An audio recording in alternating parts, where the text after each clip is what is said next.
नमस्कार, मराठवाडा नेतामध्ये आपलं स्वागत आहे।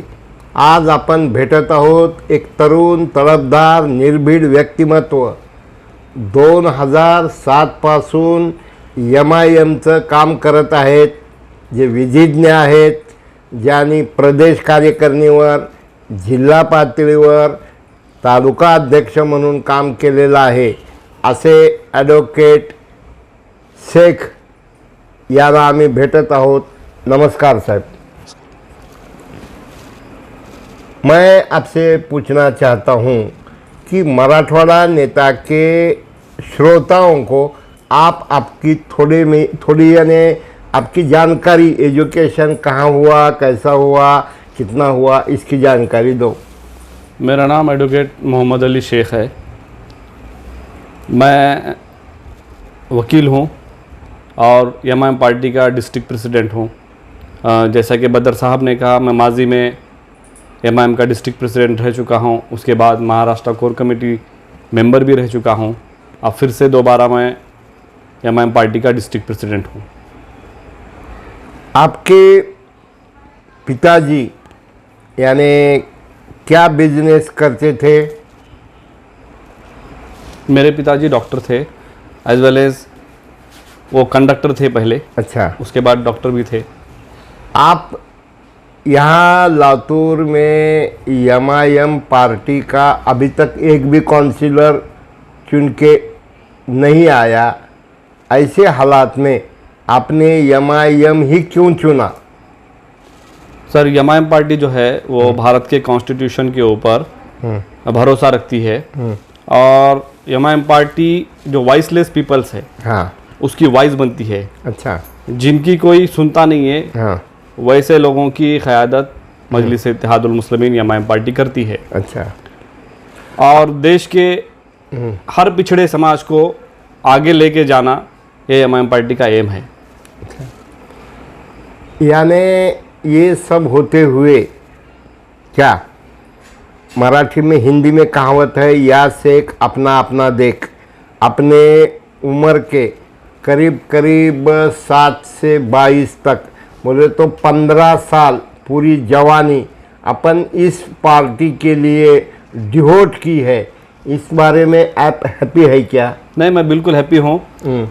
मैं जिस कम्युनिटी से आता हूँ उस कम्युनिटी की किस्मत में स्ट्रगल है। हाँ, और वही हम कर रहे हैं, स्ट्रगल कर रहे हैं। कई लोग ये कहते थे कि लातूर डिस्ट्रिक्ट MIM के लिए सूटेबल नहीं है। हाँ, पूरे महाराष्ट्र में लातूर एक ऐसा डिस्ट्रिक्ट है जहाँ पे MIM को कोई स्कोप नहीं मिलेगा। लेकिन लोगों के इन बातों पर हमने गौर नहीं किया और ज़्यादा उतना महत्व नहीं दिया। हम स्ट्रगल करते रहे। सब ये कहते थे कि MIM का यहाँ पर कुछ नहीं होगा, लेकिन जलकोट में ललिताबाई गायकवाड़ नामी हमारी एक दलित बहन को हमने चुना कर लाया। माजिद तांबोली नाम का एक नौजवान जिसको हमने देवनी से चुन कर लाया। अच्छा, उदगीर से हमारे 6 नगर सेवक चुन कर आए। हाँ, तो हमने लोगों की बातों पर ध्यान नहीं दिया, स्ट्रगल किए और आज MIM पार्टी की ये कंडीशन, ये हालत है ज़िले में कि अगर लातूर की महानगर पालिका का भी इलेक्शन होगा तो सर मैं आपको पूरी उम्मीद के साथ कह सकता हूँ कि लातूर की महानगर पालिका में MIM तय करेगी कि लातूर की महानगर पालिका में मेयर कौन होगा। अच्छा सर, वकील साहब, यानी मैं आपके अलग अलग प्रोग्राम देखा, यानी परसों ईद मिलन का कार्यक्रम रखा था, उसके पहले भी ईद मिलन का कार्यक्रम रखा था। आप एक होनहार, सबको लेकर भाईचारा रखने वाले में से है। तो जिस ढंग से नांदेड़ में माहौल है, जिस ढंग में परभनी में माहौल है, औरंगाबाद में माहौल है और तुम्हारे उदगीर में माहौल है, उस ढंग का माहौल यहाँ नहीं है। मैं कोई कम्युनिटी का ऐसा कहना नहीं चाहता, लेकिन स्वाभिमानी निर्भीड़ लोग यहाँ पर तैयार नहीं होते। उनको मजबूर किया जाता है और उनको अपने तरफ अट्रैक्ट किया जाता है। और समझो यहाँ के लोग अट्रैक्ट नहीं हुए तो आपके हाई कमांड को अट्रैक्ट किया जाता है। इस प्रकार की एक प्रतिमा जो बनी है, इसके बारे में आपका क्या कहना है? पंडित जवाहरलाल नेहरू का एक कहना था सर हाँ। कि अगर किसी कौम को तबाह बर्बाद करना है, हाँ। उसे निस्तो नाबूद करना है, हाँ। तो उस पर गोलियां ना बरसाओ, हाँ। बम मत मारो, हाँ। बल्कि दो चीजें करो। हाँ। एक उनकी तारीख को मिटा दो, दूसरा उनकी मदर टंग को मिटा दो। मुसलमानों की मदर टंग और मराठवाड़े की एक मदर टंग थी उर्दू। हाँ। आज जैसा कि आपने बीड़ का नाम लिया, परभनी का नाम लिया, नांदेड़ का नाम लिया, वहां पर अगर आप देखेंगे तो वहां पे कई उर्दू अखबारात हैं। हाँ। वहां पे उर्दू की हालत बहुत अच्छी है। हाँ। लेकिन अगर लातूर को देखेंगे तो एक भी उर्दू अखबार नहीं है। हाँ। तो लातूर के नेताओं ने ये पूरी कोशिश की कि इस कम्युनिटी को इनके हिस्ट्री से दूर रखा जाए, हाँ। इस कम्युनिटी को इनकी मदर टंग से दूर किया जाए। महज उसी लिए अब हमारा जो लिटरेचर है, हमारी जो हकीकी हिस्ट्री है वो उर्दू में है। हाँ। लेकिन लातूर में क्या है, लातूर के जो सियासतदान थे उन्होंने पूरी कोशिश की कि इस कम्युनिटी को इसकी हिस्ट्री से दूर रखा जाए, इसकी मदर टंग से, और हमारी हिस्ट्री उर्दू में ज़्यादा है ना। इसलिए लेकिन मैं ये समझता हूँ कि मुझे किसी पर ब्लेम करके अपने एक्टिविटी को कम करना नहीं है। जो भी हुआ लेकिन हमको पूरी उम्मीद है कि हम निर्भीक तरीके से लड़ेंगे सिस्टम के खिलाफ, सिस्टम के गलत कामों के खिलाफ। और हमारी जो कम्युनिटी पीछे है सर, कोई गुनाह नहीं है। अगर मैं मुस्लिम कम्युनिटी, दलित कम्युनिटी की बात कर रहा हूँ तो कोई गुनाह नहीं है।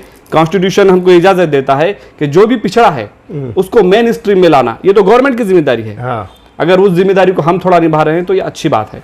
मैं आपको एग्जाम्पल के जरिए बताना चाहता हूँ, गए विधानसभा में राजा मनियार एक 4 बार नगर सेवक रहे हुए, उन वंचित विकास आघाड़ी के तरफ से खड़े थे। उसके पहले डॉक्टर खय्यूम साहब भी खड़े थे। क्या होता है कि जब इलेक्शन के 3 दिन तक माहौल अच्छा रहता है, और मेरे ख्याल से मुर्तज़ा खां भी एक बार जी सही है खड़े रहे थे। क्या होता है कि मुस्लिम लोगों को ऐसा डराया जाता है, ऐसा भय किया जाता है कि तुम अगर तुम्हारे एमआईएम को वोट दोगे, वंचित आघाड़ी को वोट दोगे, तो यहाँ पर बीजेपी आ सकती है, और बहकावे में लाकर वो ऑटोमेटिकली सब वोट कांग्रेस तरफ डाइवर्ट किए जाते हैं। इस ये रोग पे आप कैसा, मराठी में कहावत है, रोग मशीला आणि इंजेक्शन पका लीला, क्या? तो यहाँ पर मुस्लिम समाज इतने बड़े पैमाने पर रहने पर भी वो इकट्ठा नहीं होता। उसकी वजह क्या है? उसकी वजह यही है सर कि कांग्रेस, एनसीपी और बीजेपी ये लोग बहुत गंदी सियासत करते हैं। मान लीजिए कोई एक आदमी आगे बढ़कर अगर इलेक्शन फाइट करना चाहता है तो एक काम करते हैं, उस पार्टी में जो मुसलमानों के थोपे गए नेता होते हैं, हाँ। उनको काम दिया जाता है कि आप इलेक्शन से करीब क्या करना, शहर के पान डब्बों पे जाना, शहर के होटलों पे जाना, अरे फलां का हो गया ना, फलां बिक गया ना, ये अफवाहें फैला देना।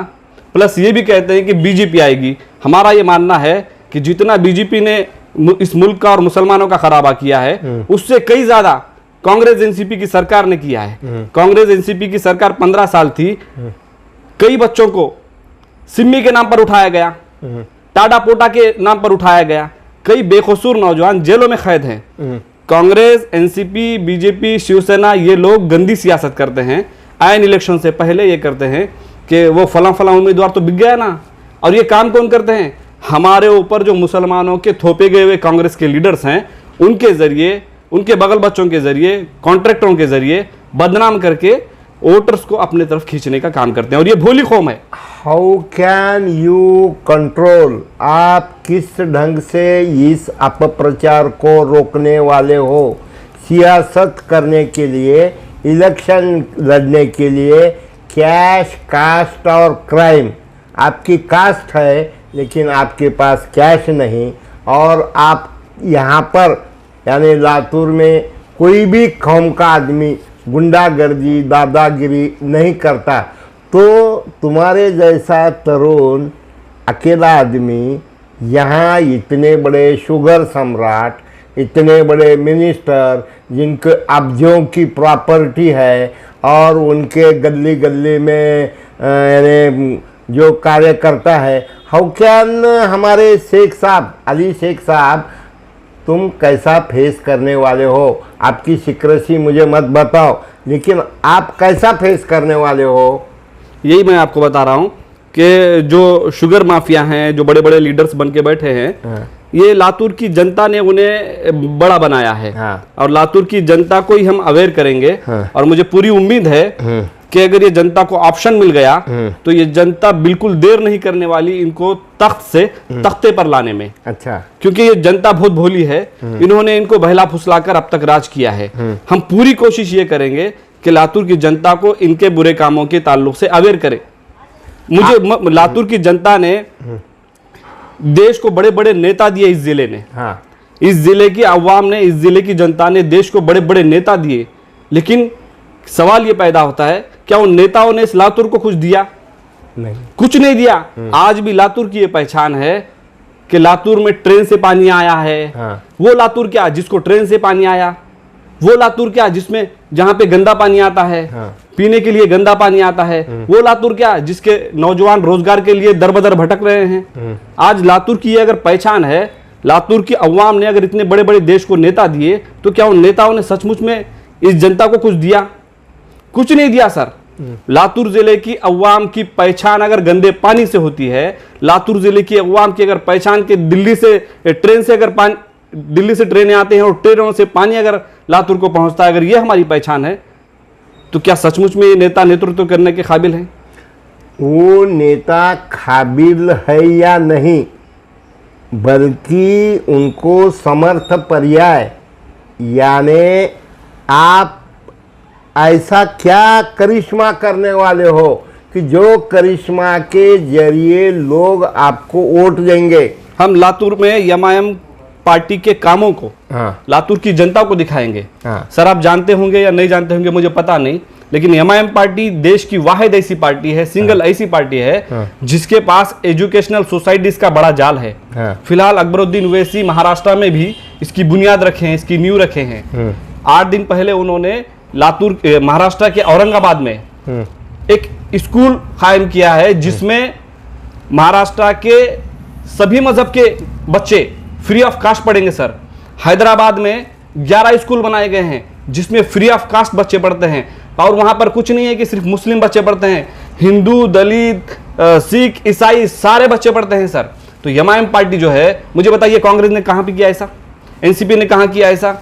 शिवसेना ने कहां किया? बीजेपी ने कहां किया? लेकिन हमारी पार्टी के जो काम है वो इस जनता को बताएंगे, और यकीनन हमको पूरी उम्मीद है कि ये काम जब जनता जानेगी कि एमआईएम पार्टी एजुकेशन में, बच्चों के रोजगार में, अब औरंगाबाद में जॉब मेला रखा गया था इम्तियाज जलील साहब ने, हजारों बच्चे जॉब पर लग गए, 2 मरतबा जॉब मेला रखा उन्होंने। एमआईएम पार्टी का जो काम है लोगों को रोजगार देना, लोगों को एजुकेशन देना, और ये सारी चीजें हम जनता के सामने रखेंगे, तो हमें पूरी उम्मीद है कि ये जनता इनको तख्त से तख्ते पर जरूर लाएगी। आपने गए 15 साल में ऐसा क्या प्रोग्राम इम्प्लीमेंट किया कि जिसके वजह से लोग आपको वोट देंगे? हमने पूरी कोशिश की है कि जब कभी किसी पे जुल्म होगा तो एमआईएम पार्टी ने उसके खिलाफ आवाज़ उठाई है। जालिम के खिलाफ और मजलूम के साथ ठहरना एमआईएम पार्टी की पहचान है, और हमने हमेशा किया है।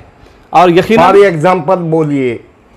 जब कभी भी कहीं, जैसा कि एक पुलिस वाले पर हमला किया गया, उसका जुलूस निकाला गया, पुलिस का, हाँ पुलिस का, पानगांव में हाँ। जुलूस निकाला गया, उसको अपमानित किया गया। हाँ। एमआईएम पार्टी ने जब प्रोटेस्ट लिया, वो वहां के दबंग लोग थे, हाँ। एमआईएम पार्टी ने जब प्रोटेस्ट किया तो ये हालत है कि आज पानगांव की जो दादागिरी चलती थी वो पूरी खत्म हो चुकी है। अच्छा। ये एमआईएम पार्टी का कारनामा है। अच्छा। और भी जहां पर भी जुल्म होता है हम नहीं, पहुंचते हैं। लातूर शहर में एजुकेशन, एम्प्लॉयमेंट, बिजनेस, इसके लिए आपने क्या किया है?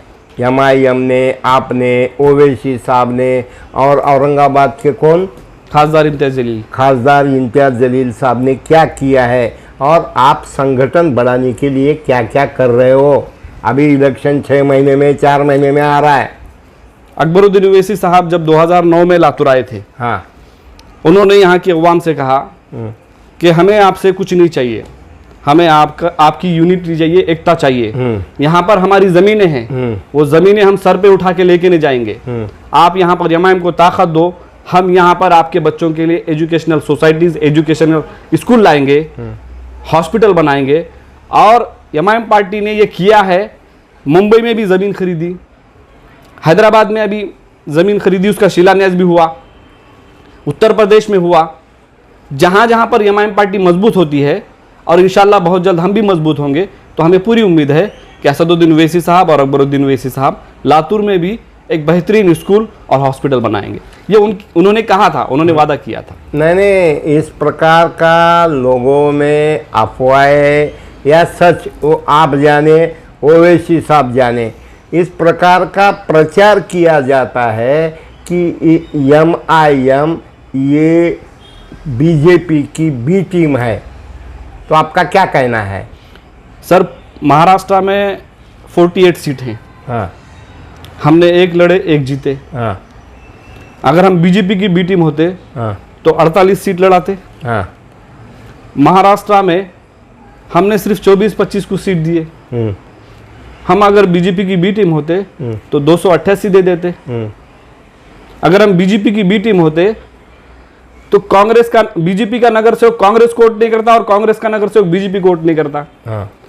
सिर्फ बोलने से क्या होता है? आप एग्जाम्पल तो दीजिए, एग्जाम्पल तो दीजिए कि हम बीजेपी की बी टीम कैसे हैं, हम किस तरीके से उनको मदद कर रहे हैं। नहीं, आप भूल गए होंगे, यानी हमारे जलील, क्या नाम, इम्तियाज जलील साहब, इम्तियाज जलील साहब ने कहा था कि अगर हम, राष्ट्रवादी को या कांग्रेस को कहा था, अगर हम बीजेपी की बी टीम आप कहते हो तो हम तुम्हारे साथ कॉम्प्रोमाइज करने को तैयार है, तुम हमारे साथ आओ। आपको ख्याल में अभी एक महीना भी नहीं हुआ। बिल्कुल। तो इस माहौल में कैसा है कि मराठी में और एक कहावत है, मोठा मासा हा नेहमी बारक्या माशाला खात असतो। तुम्हारे कौम के, तुम्हारे समाज के जो बड़े लोग हैं, जिनको अलग अलग बिजनेस है, वो लोग ही सबसे बड़े आपके ऑब्स्टेकल बनेंगे। आज अगर आपने एक आधी रैली रखना बोला, जुलूस रखना बोला, तो एमआईएम के लातूर में कितने मेंबर हैं? सर, बहुत जल्द इलेक्शन आने वाला है। हाँ। और आप देखेंगे कि जब इलेक्शन आएगा तो ये जो सारी कमियां थी हम में, वो सारी कमियां हम रिजल्ट के जरिए पूर्ण करके दिखाएंगे। यकीनन हम में कमियां हैं, जिस तरीके से फाइट करना था उस तरीके से हमने नहीं किया होगा, लेकिन मैं आपको पूरा दावे के साथ कह रहा हूं, आज का ये इंटरव्यू है, कुछ महीनों बाद फिर से आप मेरा इंटरव्यू लेंगे, अल्लाह की इजाज़त से मुझे उम्मीद है। और उस वक्त एमआईएम पार्टी के अच्छे खासे उम्मीदवार रहेंगे। हम बिल्कुल नहीं गुमानेंगे कि बीच में कौन आ रहा है, हमारी कम्युनिटी से आ रहा है, किसकी कम्युनिटी से आ रहा है। हम साम दाम दंड भेद इन सारी चीज़ों के साथ आने वाले लातूर ज़िले के हर इलेक्शन में उतरेंगे। और पूरी उम्मीद के साथ मैं कह रहा हूँ, उदगीर में हमने 6 सीट लाए थे। उदगीर की जनता के इत्तेहाद पर हमको पूरा भरोसा है। 6 के 12, मैं आज आपको पहली मर्तबा कह रहा हूँ, 6 सीट के अगर 12 सीट अगर नहीं होंगे तो आप दोबारा मेरा कान पकड़ लेना। उदगीर में होगा, जलकोट में होगा, लातूर का क्या? नगर पालिका पहले है, मैं बता रहा हूँ आपको। नगर पालिका पहले है, नगर पालिका होगा। महानगर पालिका में मैं आपको ये बता रहा हूँ कि महानगर पालिका में एमआईएम तय करेगी कि मेयर कौन बनेगा।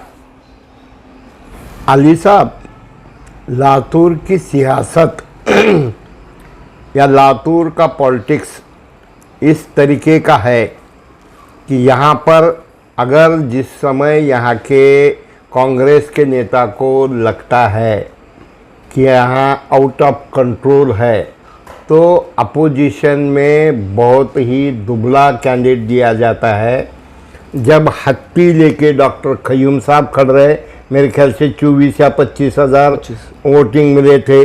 जब हमारे मुर्तज़ा खां खड़ा रहा, मेरे ख्याल से वोटिंग के दिन तो उनके बूथ पे एजेंट भी नहीं थे, आदमिया भी नहीं थे। गए बार राजा मनियार खड़े थे, उन्होंने यानी इतना ताकत से, राजा मनियार मारवाड़ी रहो, ब्राह्मण रहो, लिंगायत रहो, सब घर में राजा हमारा, इस प्रकार का रहने के बाद भी राजा 25,000 से आगे नहीं गया।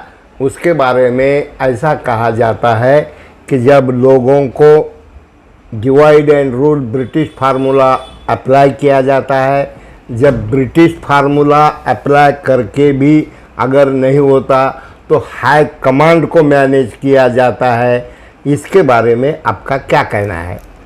नहीं, आप बिल्कुल सही कह रहे हैं। ये सारी चीज़ें हुई, लेकिन जब कभी कोई अगर ताकत से यहाँ पर इनका अपोज करता है तो ये जैसा कि आपने कहा वो सारी चीज़ें उन्होंने की हैं। हाँ। इसमें कोई शक की बात नहीं। लेकिन झूठ ज़्यादा दिन तक अस्तित्व में नहीं रहता है। वरिष्ठों को, पार्टी के नेताओं को ये सारी चीज़ें समझ में आई हैं। लातूर डिस्ट्रिक्ट की जो जनता है वो बहुत भोली है और उसकी भोलेपन का फ़ायदा यहाँ के सियासतदानों ने उठाया है। सर, मैं आज आपको कहता हूँ कि लातूर को हमारे एमएलए साहब कह रहे हैं कि शंघाई बनाएंगे। इन्होंने जितने भी इलेक्शन लड़े नए नए ख्वाब दिखाए ये भोली जनता को कि लातूर को शंघाई बनाएंगे। सर, मैं आपको दावे के साथ कह रहा हूँ, मैं आपको साथ लेकर जाऊंगा। लातूर में आज भी बस्तियों में नालियां नहीं है, रोड नहीं है, स्ट्रीट लाइट नहीं है, पीने के पानी की पाइपलाइन नहीं है, और इसको शंघाई बनाएंगे? शंघाई नहीं है सर, मूलभूत सुविधा तो दो हमको कम से कम। मैं पूर्व भाग में आपको लेकर जाऊंगा, आप देखिए कि मच्छरों से बच्चे बीमार होते हैं। सबसे ज्यादा पूर्व भाग के हॉस्पिटल भरे पड़े हैं, हमेशा भरे पड़े रहते हैं। आप मुझे बताइए, लातूर की महानगर पालिका के हिस्से में बोल रहा हूं आपको, लातूर की महानगर पालिका के हिस्से में आज भी रोड नहीं है, नालियां नहीं है, स्ट्रीट लाइट नहीं है, पीने के पानी की पाइपलाइन नहीं है। एक बारिश आती है तो लोग अपने चप्पल हाथों में लेके घरों को जाते हैं। मैं आपको क्लिप दूंगा, ये अगर आपके पास वक्त है तो आप साथ में चलिए। क्या ऐसे शंघाई बनेगा? ये तो मूलभूत सुविधाएं हैं। जब मूलभूत सुविधा ये नहीं दे सकते तो दूसरे क्या करेंगे? ये मूलभूत सुविधा कब देते हैं? जब जनता झगड़कर ताकत के साथ एक होकर यहाँ करीब करीब 1 महीना पीला पानी आया तो भी लोगों को गुमराह करने की कोशिश की गई। यहाँ पर यानी मुस्लिम का शादी खाने का प्रश्न कितने साल से पड़ा था, उसके बारे में भी ध्यान दिया नहीं गया। यहाँ का दरगाह का जो विषय है उसके बारे में भी उसी प्रकार का किया गया। कब्रिस्तान का सब्जेक्ट है, उसी का भी वैसा ही किया गया। तो आपके पास क्या करिश्मा है, क्या जादू है कि जिस जादू से आप लोगों का संगठन बनाने वाले हो? सर, हम ये चाहते हैं कि हम इनसे भीख मांगते अब नहीं बैठेंगे। हाँ, हम पूरी ताकत के साथ लातूर की महानगर पालिका में जाएंगे और खुद फैसले करेंगे। अच्छा। क्योंकि आप और हम सब जानते हैं कि अभी के जो एमएलए है अमित देशमुख साहब, इनके पिताजी भी इसी उन्वान पर, इसी विषय को लेके इलेक्शन लड़े हैं। हाँ। एक शादी खाने की ओपनिंग पिताजी ने भी किए हैं और बेटे ने भी 2-2, 3-3 मरतबा किए हैं, है ना। कब्रिस्तान के भी ऐसे ही वादे किए हैं। शादी खाना, कब्रिस्तान हमारा मसले का हल नहीं है सर। हाँ। हमारी जो कम्युनिटी है ये बहुत पिछड़ी है। हाँ। और इसका पिछड़ापन दूर करने के लिए सबसे पहले एजुकेशन देना पड़ेगा। हाँ। एजुकेशन के लिए क्या किए सर हमारे लिए, बताइए मुझे। अच्छा। कांग्रेस ने, एनसीपी ने, किसने क्या किया? कुछ नहीं किए सर। मुझे बताइए कि मुस्लिम इलाकों में कितने स्कूल कांग्रेस ने बनाई, कितने नगर पालिका के स्कूल हैं, कितने जिला परिषद के स्कूल हैं, क्या किए सर? शादी खाना कब्रिस्तान, शादी खाना नहीं भी रहा तो हमारी शादियां होती हैं सर, मस्जिदों में होती हैं, घरों में होती हैं, मोहल्लों में होती हैं, और कहीं भी हम दफन होते सर। हमारा मसला शादी खाना और कब्रिस्तान नहीं है, हमारा मसला है हमारे बच्चों को एजुकेशन, हमारे बच्चों को रोजगार, ये हमारा मसला है। इसके ताल्लुक से क्या किया इन्होंने, बताइए ना सर। नहीं, कुछ नहीं किए सर। आप देखिए, हाँ। शरद पवार साहब दिल्ली जाते हैं, अजित पवार साहब दिल्ली जाते हैं, कांग्रेस दिल्ली जाती है, जाकर सिर्फ मराठा आरक्षण के बारे में बात करती है। मुस्लिम आरक्षण के बारे में क्यों बात नहीं करते सर आप? और हमारे ऊपर जो थोपे हुए मुस्लिम लोग हैं उन पार्टियों के, वो हमारी कौम को गुमराह करते हैं, उनके चप्पलें उठाने के लिए, उनकी शतरंजियां उठाने के लिए ले जाते हैं। अच्छा, बुरा नहीं मानते होंगे तो 2 बर्निंग विषय के बारे में आपको मैं पूछना चाहता हूँ। भोंगे के बारे में आपका क्या कहना है? अभी जो राज ठाकरे साहब ने भोंगा मत लगाओ इस प्रकार का कहना है, तो भोंगे के बारे में आपका क्या कहना है? सर, मैं मुसलमान हूँ, आप हिंदू हैं, ना मंदिर के घंटी से, ना मंदिर के स्पीकर से मुझे प्रॉब्लम है, हाँ, ना मस्जिद के घंटी से, ना मस्जिद के भोंगे से आपको प्रॉब्लम है। ये मुल्क, ये देश विविध जाति धर्मों के लोगों से भरा पड़ा है। हाँ। और सारी दुनिया में सबसे खूबसूरत अगर कोई मुल्क है तो ये भारत है। हाँ, यहाँ पर सब एक दूसरे से मिलजुल कर रहते हैं। हाँ। यहाँ की जनता को किसी से प्रॉब्लम नहीं है। हाँ, प्रॉब्लम यहाँ के राजकारणियों को है, हाँ, यहाँ के सियासतदानों को है। हाँ, राज ठाकरे का मामला ये है कि उसका भाई चीफ मिनिस्टर बन गया, हाँ, उसका भतीजा मिनिस्टर बन गया, हाँ, इसको ना कुत्ता पूछ रहा है, ना इसके बेटे का कोई भविष्य है। इसके बेटे का भी भविष्य नहीं है और इसका भी भविष्य नहीं है। वो मैं समझता हूँ एक अनपढ़ जाहिल आदमी है, हाँ, जिसको कुछ पता नहीं है। सोशल मीडिया के क्लिप देखकर वो अपने भाषण में बोलता है थुकतायत काय, महिलांची छेड़ काय काढता है। सोशल मीडिया यूनिवर्सिटी पे का बच्चा है वो, हाँ। उसको कोई इल्म नहीं सर। हकीकत बता रहा हूं मैं सर, राज ठाकरे ने आज तक अवाम की भलाई के लिए, मुसलमानों के लिए नहीं, उसने हिंदुओं के लिए क्या किया? अच्छा, एक कोई अच्छा काम बताइए। यहाँ की जनता को किसी के धार्मिक स्थल से कोई प्रॉब्लम नहीं, हिंदुओं को मस्जिदों से प्रॉब्लम नहीं, मुसलमानों को मंदिरों से प्रॉब्लम नहीं, गिरजाघरों से प्रॉब्लम नहीं, चर्चों से प्रॉब्लम नहीं। यहाँ की जनता को किसी धर्म की भी जनता को। मेरा सवाल है भोंगे के बारे में आपका क्या कहना है? भोंगे के बारे में मेरा ये कहना है कि मैंने आपको बताया ये देश मुख्तलिफ धर्मों जातियों के लोगों का है। हाँ, यहाँ पर सुप्रीम कोर्ट का एक जजमेंट बता रहे हैं। क्या जजमेंट है बताइए मुझे? हाँ, क्या जजमेंट है? जजमेंट क्या है कि रात के 10 बजे से सुबह के 6 बजे तक भोंगे उतारने का नहीं है, हाँ, आवाज कम रखने का। हाँ, तो कौन सा जजमेंट की बात कर रहे हैं? पढ़े लिखे होते तो इल्म होता, पढ़े लिखे नहीं है इसलिए इल्म नहीं है। अच्छा। जाहिलों का बाजार अभी फिलहाल महाराष्ट्र की और देश की मीडिया में चल रहा है। और समान नागरिक कायदा के बारे में आपका क्या कहना है? बहुत अच्छा सवाल किया सर। समान नागरिक कायदा लेकर आइए। हाँ, आप हिंदू हैं, हाँ, मैं मुसलमान हूं, हाँ, आप शादी कैसे करेंगे? अगर समान नागरिक कायदा आया हाँ, तो आप सातों जन्मों का रिश्ता कैसे मानेंगे? इसको तो समान नागरिक कायदा नहीं मानता। हाँ, समान नागरिक कायदा फैक्ट को बोलता है। हाँ, वो हवाई बातें मत करिए, हाँ। फैक्ट बोलिए। समान नागरिक कायदा आएगा तो आपको मेरे हिसाब से शादी करना पड़ेगा हाँ, कि मैरिज इज कॉन्ट्रैक्ट, है ना? मैरिज कॉन्ट्रैक्ट हो जाएगी। हाँ, 7 जन्मों का रिश्ता तो नहीं रहेगा। बराबर है। हाँ? साउथ में भांजी के साथ शादी करना शुभ माना जाता है, हाँ, और नॉर्थ में उसको हराम माना जाता है। अच्छा, क्या करेंगे? मैं हिंदुओं की बात कर रहा हूँ, मुसलमानों की बात नहीं सर। समान नागरिक कायदा लेकर आइए, हाँ, हिंदुओं का क्या होगा? हाँ, क्या होगा बताइए मुझे। नहीं, आप 7 जन्मों का रिश्ता तो बाकी नहीं रहने वाला। नहीं रहने वाला, बराबर है। फिर कैसा? जो भी मसले उठा रहे हैं ये जाहिलों का बाजार है। इनको लॉ के बारे में कोई इल्म नहीं है। ये मुंह में आया सिर्फ मुसलमानों को टारगेट करने की कोशिश करो, देश की महंगाई को छुपाओ। मुसलमानों को टारगेट करो, अपने नाकामियों को छुपाओ। देश में बेरोजगार नौजवान हैं, वो बेरोजगार नौजवान रास्ते पर ना आए, इसलिए मुसलमानों को टारगेट करने के लिए कुछ तो भी छोड़ दो। हकीकत यह है सर, समान नागरिक कायदा अगर आता है तो सिर्फ मुसलमान नहीं बल्कि इस देश में रहने वाली हर कम्युनिटी परेशान हो जाएगी। अच्छा, पर्सनल लॉ, हाँ, आपका पर्सनल लॉ है, हाँ, मेरा पर्सनल लॉ है। हाँ, अगर समान नागरिक कायदा आएगा तो ना आपका रहेगा ना मेरा रहेगा। ये मुझे बताइए, स्पेशल मैरिज एक्ट है, समान नागरिक कायदा आएगा तो क्या होगा? स्पेशल मैरिज एक्ट होगा। क्यों नहीं करते आप और हम स्पेशल मैरिज एक्ट? कितने हिंदू करते हैं बताइए मुझे स्पेशल मैरिज एक्ट के तहत शादी?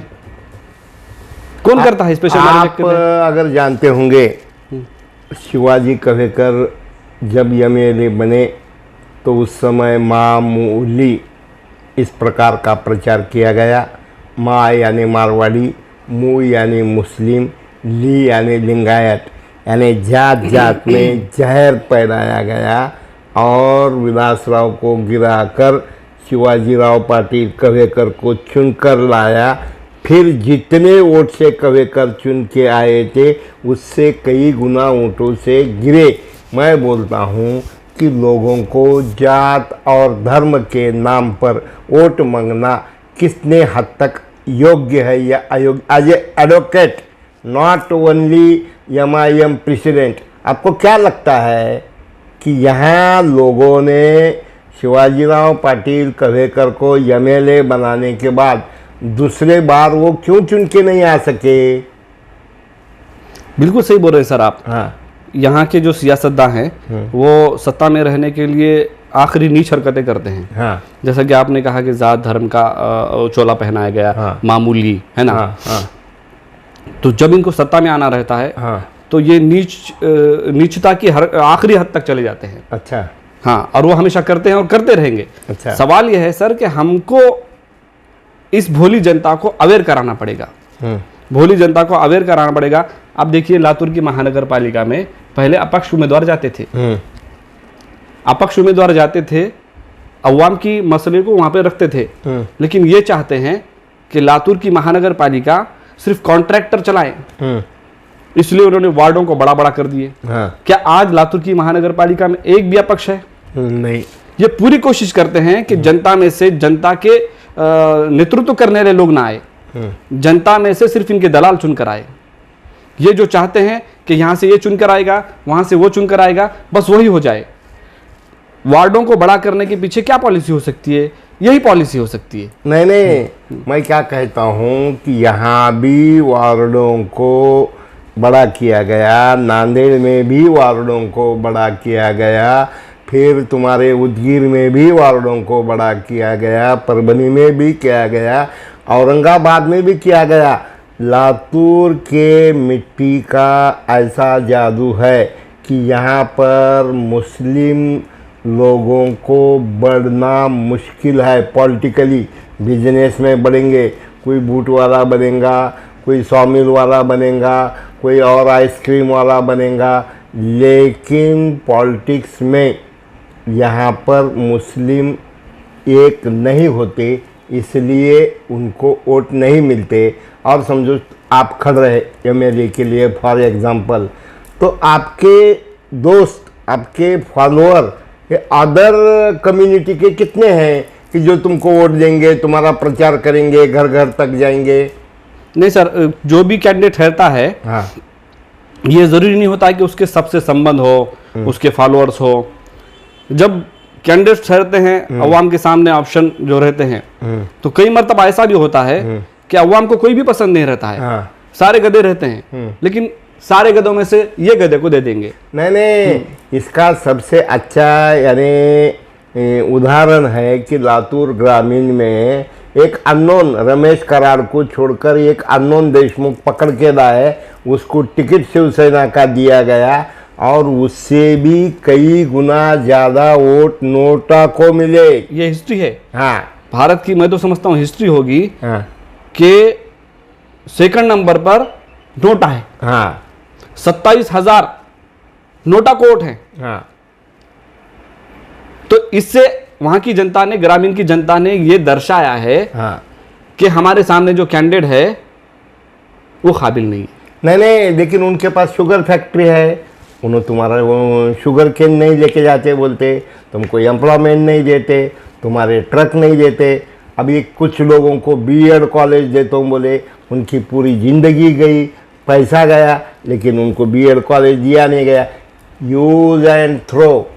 यहाँ पर गरीबों को, चाहे मुस्लिम हो, चाहे मारवाड़ी हो, चाहे ब्राह्मण हो, चाहे लिंगायत हो, यहाँ के सदारत वाले, यहाँ के सियासत वाले जानबूझकर गोर गरीबों को बदनाम कर कर ब्रिटिश फार्मूला अवलंब करके यहाँ पर सियासत करते आए हैं। इसके बारे में आपका क्या कहना है? मेरा ये मानना है कि ये सियासतदान सब कुछ जानते हैं और ये क्या समझते हैं कि अगर यहाँ की जनता अगर बड़ी हो जाएगी, हाँ, फाइनेंशियली वगैरह, तो फिर पैसे लेके वोट कौन करेगा? है ना। आज जो हम 500 रुपये में एक वोट ले रहे हैं, अगर ये लोग बड़े हो जाएंगे तो 500 में हमको वोट कैसे देंगे? तो क्या है सर, लातूर को पिकनिक की तरह, पिकनिक बनाने जिस तरीके से आते हैं उस तरीके से अगर लातूर को वो इतना बेफिक्री से आते हैं, तो महज यही है कि लातूर की गरीब अवाम का मजाक उड़ाया जाए, आइन इलेक्शन के वक्त में आकर उनको 500 रुपये में उनका वोट खरीदा जाए और 5 साल उनको तड़पता छोड़ दे। मुझे ये बताइए कि लातूर के जो अभी एमएलए साहब हैं वो लातूर में कितने दिन रहते हैं? आप भी जानते हैं, हम भी जानते हैं, सब। तो इतना बेफिक्री से अगर वो लातूर में नहीं रहते हैं तो उसकी वजह क्या है? यहाँ के गुर्बत की मजाक, यहाँ के गरीबों का मजाक है सर ये। जब इलेक्शन के वक्त पैसा देते हैं और लोग पैसा लेते हैं तो उनकी भी एक मजबूरी है सर। जो लोग गरीब हैं उनके लिए उस दिन के लिए 500 बहुत बड़े होते हैं सर, इसलिए वो पैसा लेते हैं और वोट करते हैं सर। तो बोलना ये चाह रहा हूँ सर मैं कि जो मौजूदा राजकारणी लोग हैं उनको लातूर से, लातूर के अवाम से और लातूर के डेवलपमेंट से कोई लेना देना नहीं है। मुझे ये बताइए, लातूर की इतनी गरीब अवाम है, इनकी इतनी मेहनत का पैसा, अगर हम घर का टॉयलेट भी बनाते हैं सर तो प्लानिंग के साथ बनाते हैं कि यहाँ पर ये फर्श आएगी, यहाँ पर शावर होगा, यहाँ पर ऐसा होगा, इतना ज़्यादा स्पेस मिलना चाहिए, ज़्यादा जगह इसमें नहीं जाना चाहिए दीवारों में, इतनी प्लानिंग करते हैं हम। क्या लातूर हमारा घर नहीं है? क्या इसके लिए प्लानिंग क्यों नहीं कर सकते? यहाँ पर सर रोड बनाई जाती है, पाइपलाइन के नाम पे फिर खोदी जाती है। वो रोड बनाकर जो खोदा गया, वो जो उसमें जो पैसा ज़ाया हुआ वो किसका है? ये लातूर की गरीब अवाम की मेहनत का पैसा है। बराबर है। अगर किसी बार में या किसी तवाइफ खाने में अय्याश जिस तरीके से पैसा उड़ाते हैं, अय्याश तवाइफ पर, उस तरीके से लातूर के सियासतदान लातूर की गरीब अवाम का मेहनत का पैसा ऐसा अय्याशी कर रहे हैं सिर्फ कॉन्ट्रैक्ट के लिए। मुझे ये बताइए सर, प्लानिंग कोई नाम की चीज़ है या नहीं है? प्लानिंग क्या होनी चाहिए कि पहले पाइपलाइन डाली जाए? प्लानिंग क्या होना चाहिए कि कोई जियो का कुछ आया पहले वो डाला जाए, या रोड बनाई जाए और इस साइड कुछ थोड़ा सा हिस्सा बाकी रखा जाए। अगर कोई लाइन डालना है तो वहां से डालेंगे, कि रोड बनाएंगे फिर रोड के बीचों बीच से आप खोदेंगे। ये जो पैसा जाया हुआ वो किसका है? क्या वो यहाँ के एमएलए का पैसा है, या एमपी का पैसा है, या उनके बाप दादाओं की प्रॉपर्टी है? वो तो लातूर के अवाम का मेहनत का पैसा है, टैक्सेस का पैसा है, जो ये तवाइफ खानों में अय्याशी की तरह उड़ा रहे हैं। उस तरीके से कॉन्ट्रैक्ट पे कॉन्ट्रैक्ट लेने के लिए अवाम का पैसा जाया कर रहे हैं सर। अब ऐसे माहौल में आपको, यानी पहले आएंगे नगर परिषद, जिला परिषद, बीच में बाद में आएंगे महानगर पालिका, तो आपको यानी पूरे लातूर डिस्ट्रिक्ट के पूरे तालुका, तुम्हारे ओवैसी साहब, तुम्हारे फिर एमएलए अपने क्या नाम, एमपी इम्तियाज जलील साहब हैं, इम्तियाज जलील साहब, इन्हों यहाँ पर कंसंट्रेशन करने वाले, क्या चुम्मा दे दे बोल के देशमुखों के साथ उन्हें भी फिक्सिंग करने वाले? नहीं, ऐसे कई देशमुख, कई पाटिल, कई पवार उनके जेब में लेके घूमते हैं वो असदुद्दीन ओवैसी साहब। हाँ, यकीनन मेरी उनसे बात हुई है और बहुत जल्द वो लातूर को डेट देने वाले हैं। और उदगीर है, अहमदपुर है, नीलंगा है, औसा है, ये नगर पालिकाओं में भी वो बिल्कुल वक्त देने वाले हैं। असदुद्दीन ओवैसी साहब के अलावा अकबरुद्दीन ओवैसी साहब भी वक्त देने वाले हैं, खासदार इम्तियाज जलील साहब भी वक्त देने वाले हैं, और पार्टी के सारे लीडर्स हर नगर पालिका के इलेक्शन में, महानगर पालिका के, जिला परिषद के हर इलेक्शन में वक्त देने वाले हैं। और रहा सवाल सर असदुद्दीन ओवैसी फैमिली, इनके पास देश के हर वक्त के बड़े बड़े नेता झुकते हैं सर। इंदिरा गांधी उस वक्त देश की सबसे बड़ी नेता थी, लेकिन आप कभी नहीं देखे होंगे कि एमआईएम का कोई लीडर कांग्रेस के ऑफिस को गया हो, लेकिन कांग्रेस की सबसे बड़ी लीडर एमआईएम के ऑफिस दारुस्सलाम को आई थी। अच्छा, तो असदुद्दीन ओवैसी साहब, अकबरुद्दीन ओवैसी साहब और एमआईएम पार्टी ये कोई छोटी मोटी पार्टी नहीं है। हमारे यकीनन उम्मीदवार कम चुनकर आए होंगे, लेकिन हमारा जो स्टेटस है वो सबसे बड़ा है सर। मैं यहाँ पर ओवैसी, फिर और दूसरे तुम्हारे जलील साहब, ऐसा यहाँ पर तुम्हारे 10 मेन कार्यकर्ता के नाम बोलो मुझे कि तुम्हारे एमआईएम के ये कार्यकर्ता है। कौन? असदुद्दीन ओवैसी साहब ने बोलना? नहीं, आप बोलो मुझे। आप लातूर में एमआईएम के लातूर शहर में 10 कार्यकर्ता, ऐसे मुझे नाम बोलो कि यह हमारे 10 कार्यकर्ता है लातूर में। हाँ, 10 कार्यकर्ता। 10 कार्यकर्ता सर, आपको वो हमारा बहुत बड़ा क्लिप बन जाएगा। हाँ, मैं आपको सारे नाम बता दूंगा। मैं हाँ, ठीक है, बड़े बड़े नाम बता दूंगा सर। अच्छा, अब कितनों के नाम बताऊं, किसको नाराज करूं नाम नहीं बोल के? अच्छा, वेरी गुड, वेरी गुड। तो एकंदरित यानी कंक्लूजन में आपको उम्मीद है कि जात पात से छोड़कर आप ब्राह्मण लोगों की भी वोट लेंगे, हिंदू को भी वोट लेंगे, 18 पगड़ जाति के लोगों के एमआईएम को वोट मिलेंगे क्या? आपको क्या लगता है? नहीं सर, हम तो कोशिश करेंगे। वोट देना वोटर का राइट है, हाँ। वो किसको देंगे किसको नहीं देंगे वो उनका राइट है, लेकिन हमने हर वक्त कोशिश की है और कोशिश करते हैं कि हमारी पार्टी किसी जाति धर्म के लोगों में तफरका नहीं करती, आप भेदभाव नहीं करती। एमआईएम के इलेक्शन के समय लातूर महानगर पालिका को दूसरे कौम के लोगों को भी कैंडिडेट बनाने वाले या सिर्फ मुस्लिम को ही बनाने वाले? नहीं सर, हाँ। बिल्कुल हमारे पार्टी का आप अगर हिस्ट्री उठा के देखेंगे हाँ। तो हमने हर जगह पे कैंडिडेट दे। हमारे डिस्ट्रिक्ट का खाता ही ललिताबाई गायकवाड़ से खुला है सर। हाँ। बिल्कुल हम तफरका नहीं करते, अच्छा। हम बिल्कुल तफरका नहीं करते सर। अगर हमारे पास अगर जितने वार्ड हैं जहां से कैंडिडेट आते हैं, पार्टी को जो सूटेबल लगता है बिल्कुल देते हैं। धर्म के नाम पे जाति के नाम पे हम तफरका कभी नहीं करते सर। अच्छा। मैं सबसे बड़ा एग्जांपल दे रहा हूं आपको कि इस जिले में सबसे पहले अगर खाता कहीं से खुला है, ललिताबाई गायकवाड़ नामी से एक खाता खुला है सर। यानी कहाँ से? यानी जलकोट से। जलकोट से पंचायत, नगर पंचायत में। अच्छा।